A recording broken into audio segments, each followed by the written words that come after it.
Okay, so I'll probably get emotional, maybe already. I'm hoping not to though. Okay.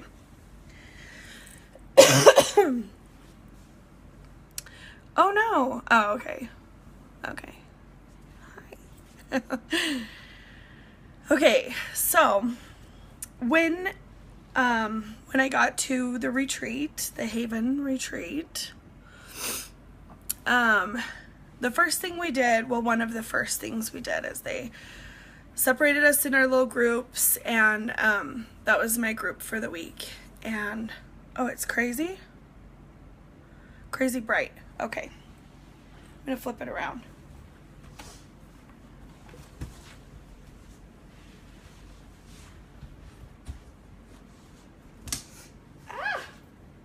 Snag my shirt.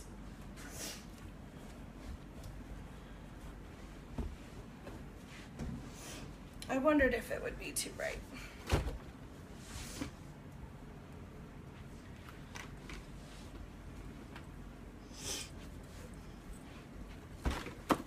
There we go.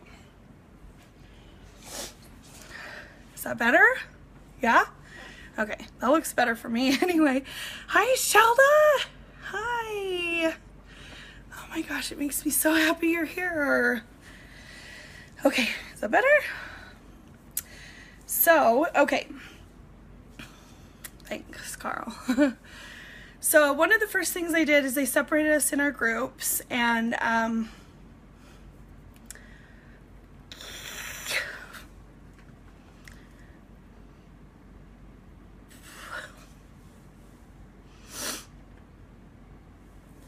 I've got to get through this, so I can't be emotional. Okay, so we each got a bowl, and we got to pick one off the table, and I chose this purple bowl. Okay.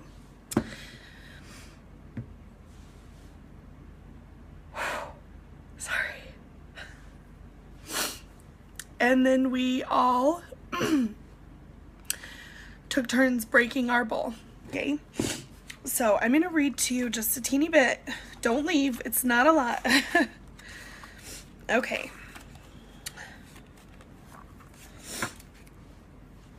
So it says, this is from Reclaim Hope. Okay. It's a book by the Unique Foundation. And Gordon was the main author, and he did have some help from some of his therapists. Okay, so it says, in the 15th century, a mighty Japanese shogun, thank you, Shelda. It's you. I'm just crying because you're here. I'm so glad you're here, but, you know. From the first second I met you, I knew you were special. Okay, sorry.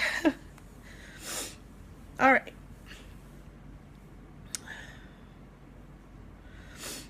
In the 15th century, a mighty Japanese shogun warrior broke his favorite tea bowl and decided to send it to China for repair.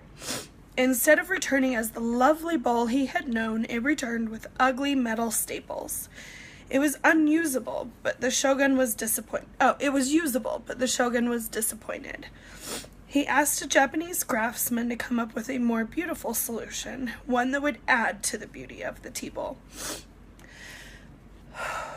The craftsman tried something new and mended the cracks with a lacquer resin mixed with gold. When the shogun warrior received the bowl the second time, streaks of gold ran through it where the cracks had been before. He thought the bowl looked even better than it had before it was broken. Hi, Scarlett! This method of repair became known as Kintsugi. It's the Japanese philosophy of recognizing beauty.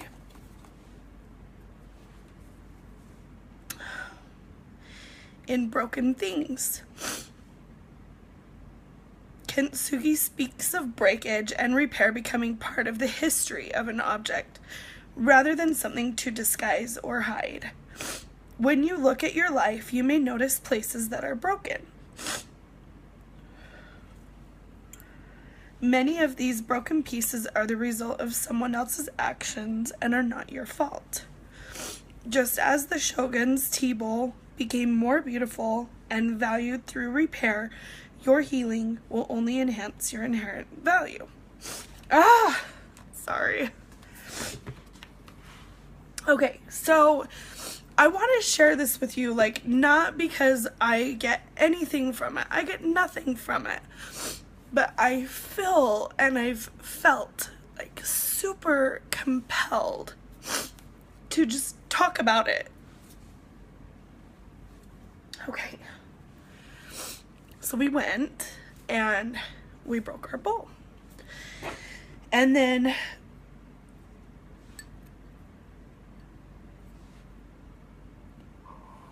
sorry.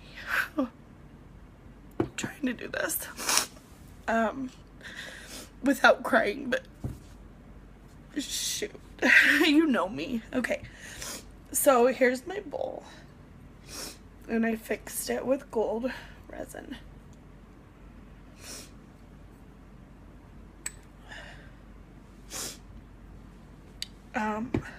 There's a quote in the book, and it says, "A really strong woman accepts the war she went through and is ennobled by her scars." Hold on.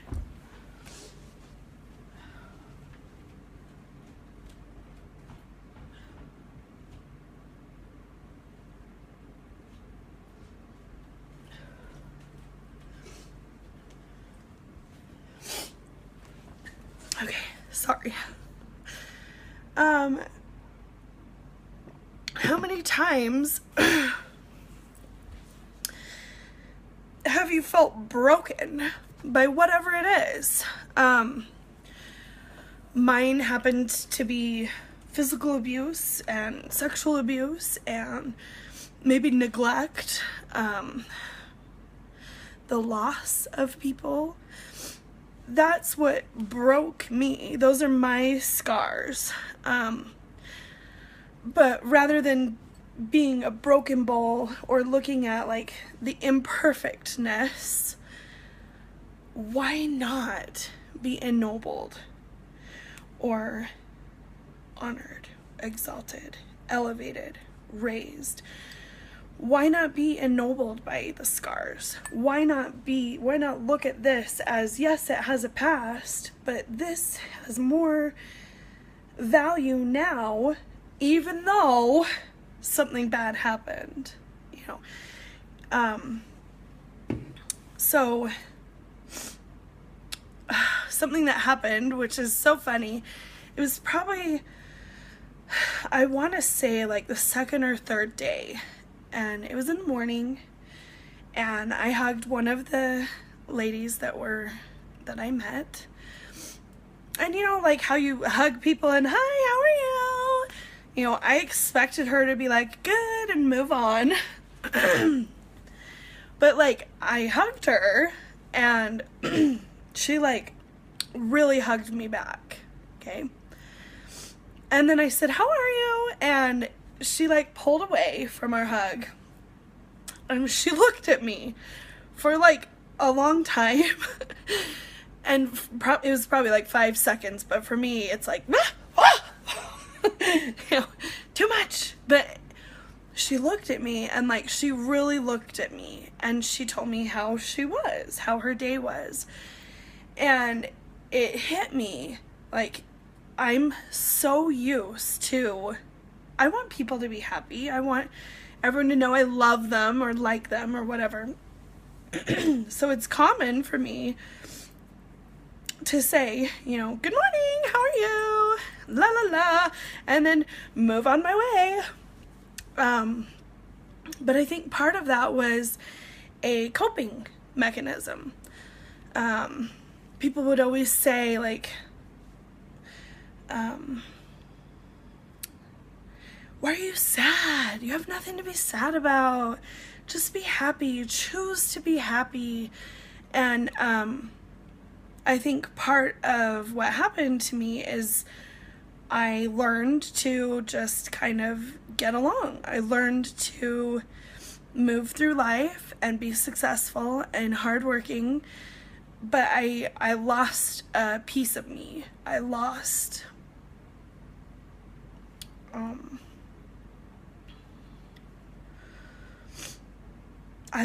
a part of Melissa, and some of you have seen that part of Melissa.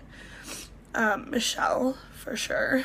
You've seen the real Melissa, and then the ladies on here that were part of the group, like you probably saw a part of the real Melissa, but a lot of it was hidden. And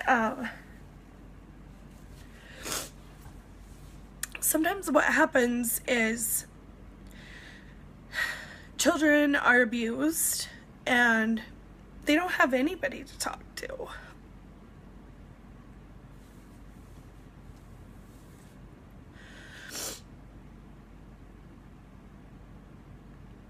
They don't have people saying, these are your boundaries. This is healthy, this is unhealthy. They don't have people asking, how was your day? What did you do? Who did you see? They don't have anybody asking that. So rather than talking about it and dealing with it or getting help, they just hold it in. And then it's all surface level, because anything under the surface is really scary. So the point with the Kintsugi bowl is that it's okay that we're cracked. It's okay that we're damaged. The beauty comes from how we're repaired and what we do to move past the hurt and past the pain.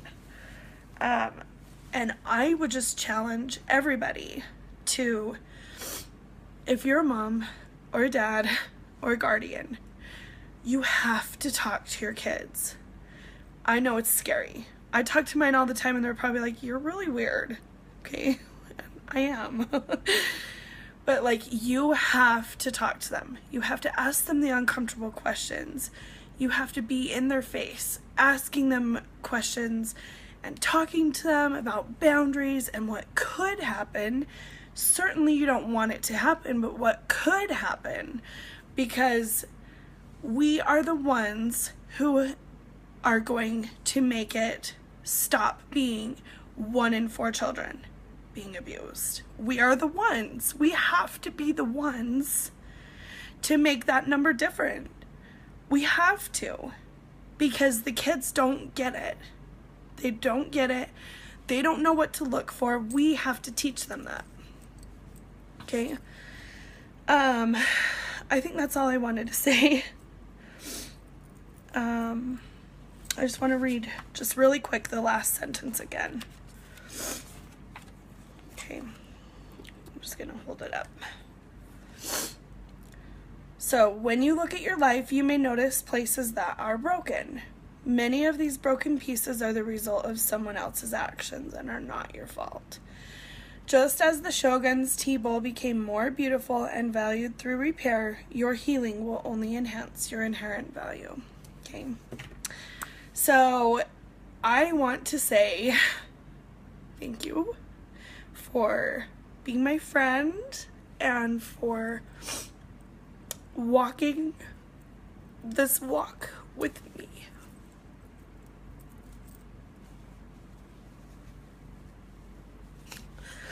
Because many times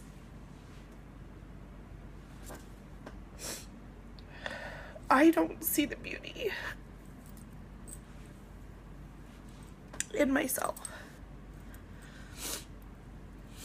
I see the beauty in others.